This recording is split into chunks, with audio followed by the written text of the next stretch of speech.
नमस्ते बच्चों। अनुपम science class में आपका स्वागत है। आज हम पढ़ेंगे क्लास 10 का चैप्टर 6 लाइफ प्रोसेस। इस चैप्टर में हमें 4 मेन लाइफ प्रोसेस पढ़ना था: nutrition, respiration, transportation and excretion. इस चैप्टर का यह दूसरा वीडियो है। इससे पहले वीडियो में हम लोगों ने न्यूट्रिशन के बारे में पढ़ लिया है। आज हम डिस्कस करेंगे रेस्पिरेशन के बारे में। रेस्पिरेशन क्या है? जब हम रेस्पिरेशन कहते हैं तो बहुत सारे बच्चे समझते हैं कि सांस का लेना और सांस का छोड़ना।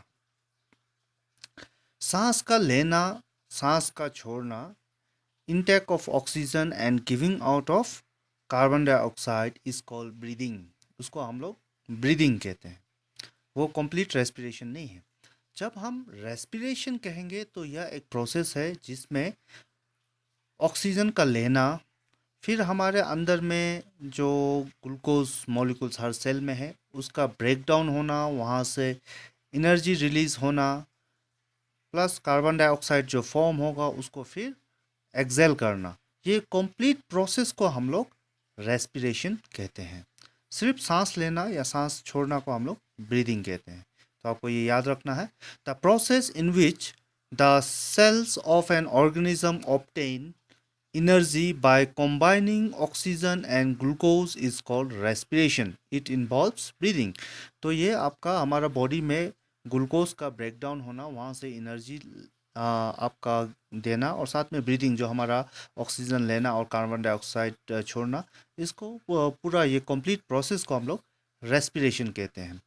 रेस्पिरेशन दो प्रकार का होता है। एक है एरोबिक रेस्पिरेशन और दूसरा है एनारोबिक रेस्पिरेशन। एरोबिक रेस्पिरेशन क्या होता है? It is the process of producing energy in the presence of oxygen.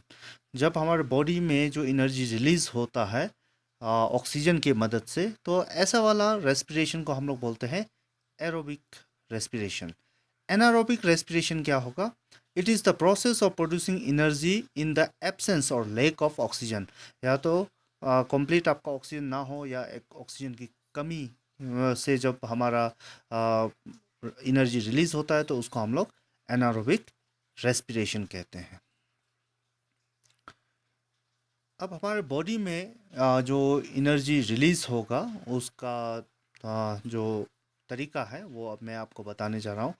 तो पहले आपका जो हमारा बॉडी सेल्स में ग्लूकोज जो हम फूड का है वो ग्लूकोज फॉर्म में होगा, तो वो साइटोप्लाज्म में पायरुवेट में चेंज होगा, प्लस एनर्जी रिलीज करेगा।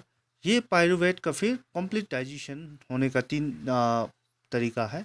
एक, जब वो हम एनारोबिक रेस्पिरेशन जिसको कहते हैं, जिसमें कंप्लीट एब्सेंस ऑफ ऑक्सीजन होगा, तो इस केस में हमारा बनेगा ethanol plus carbon dioxide plus energy. तो ये एनारोबिक रेस्पिरेशन है।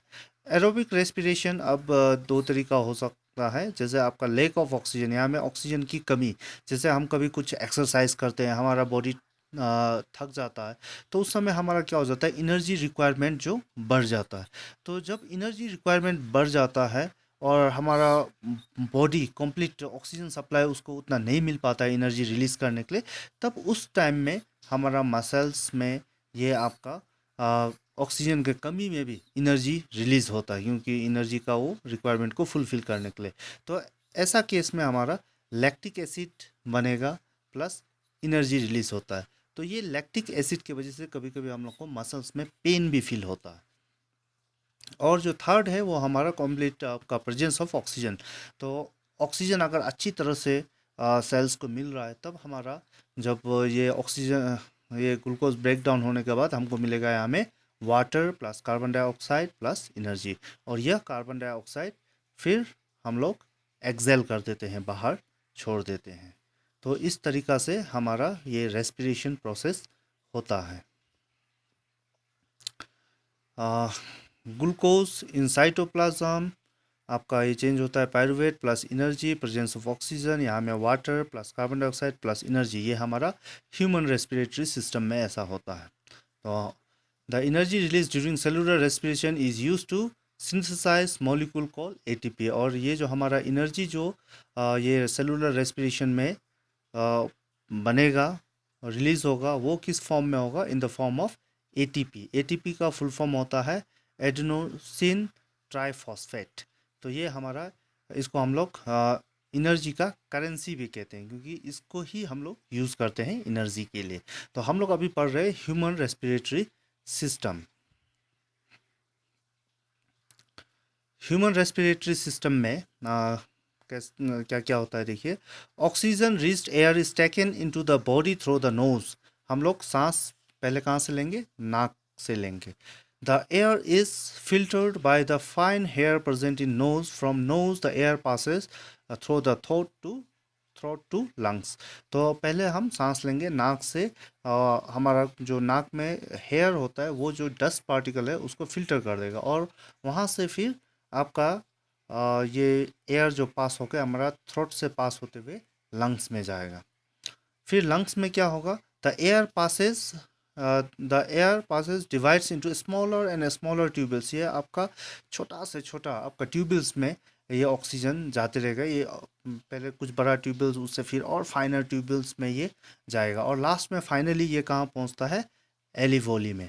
अभी एलिवोली क्या है, एलिवोली एक स्ट्रक्चर है आपका बैलून का जैसा। It is a balloon like structure which provide a surface for exchange of gases.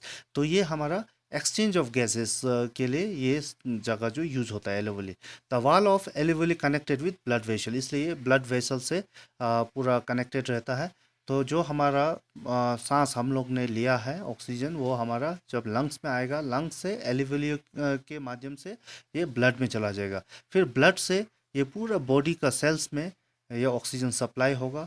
फिर वहाँ पर जो हमारा फूड डाइजेस्ट होने के बाद, ग्लूकोज ब्रेक डाउन होने के बाद, एनर्जी रिलीज होने के बाद जो बाय प्रोडक्ट हमारा कार्बन डाइऑक्साइड निकलेगा, वो फिर कलेक्ट होकर ब्लड उसको लेके आएगा। फिर यही आपका एलिवोली में यहाँ पर वो एक्सचेंज होगा, और एलिवोली से फिर लंग्स में आएगा। फिर हम लोग उसको एक्सेल करके बाहर में छोड़ देंगे।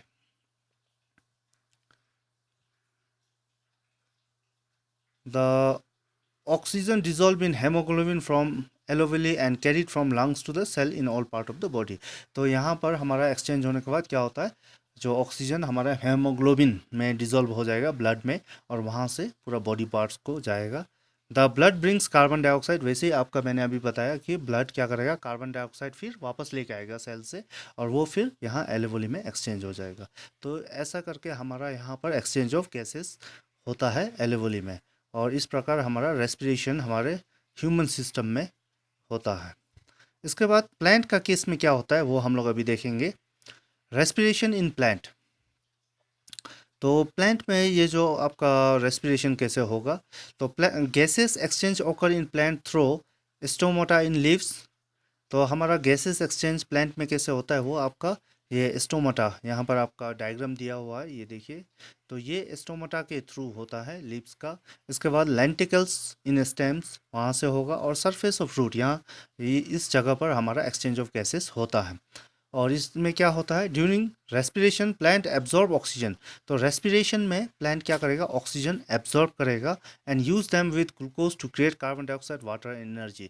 तो यहाँ पर आपका कार्बन डाइऑक्साइड वाटर एनर्जी, जैसा हमारा ह्यूमन में या दूसरा एनिमल्स में होता है, जैसा हम लोग ने पढ़ा, सेम चीज़ यहाँ में रेस्पिरेशन में होता है। तो यहाँ पर आपको फोटोसिंथेसिस से कंफ्यूज नहीं होना है। बहुत लोग सोचते हैं कि प्लांट्स ओनली ऑक्सीजन देता है और फोटोसिंथेसिस होता है, लेकिन प्लांट आपका कार्बन डाइऑक्साइड भी छोड़ेगा, क्योंकि उसमें आपका क्या हो रहा है, रेस्पिरेशन प्रोसेस हो रहा है। तो डाइजेशन के लिए उसको रेस्पिरेशन होना है। तो रेस्पिरेशन होकर ग्लूकोज ब्रेक डाउन होगा, तब वो आपका कार्बन डाइऑक्साइड, वाटर और एनर्जी आपका देता है। तो कार्बन डाइऑक्साइड फिर बाहर छोड़ता है। तो प्लांट आपका ऑक्सीजन छोड़ता है during photosynthesis and carbon dioxide छोड़ता है ड्यूरिंग रेस्पिरेशन। तो इस टॉपिक में हमें इतना ही जानना था, ये रेस्पिरेशन टॉपिक में। उम्मीद करता हूँ आपको यह टॉपिक समझ में आया होगा और अच्छा लगा होगा। Thank you.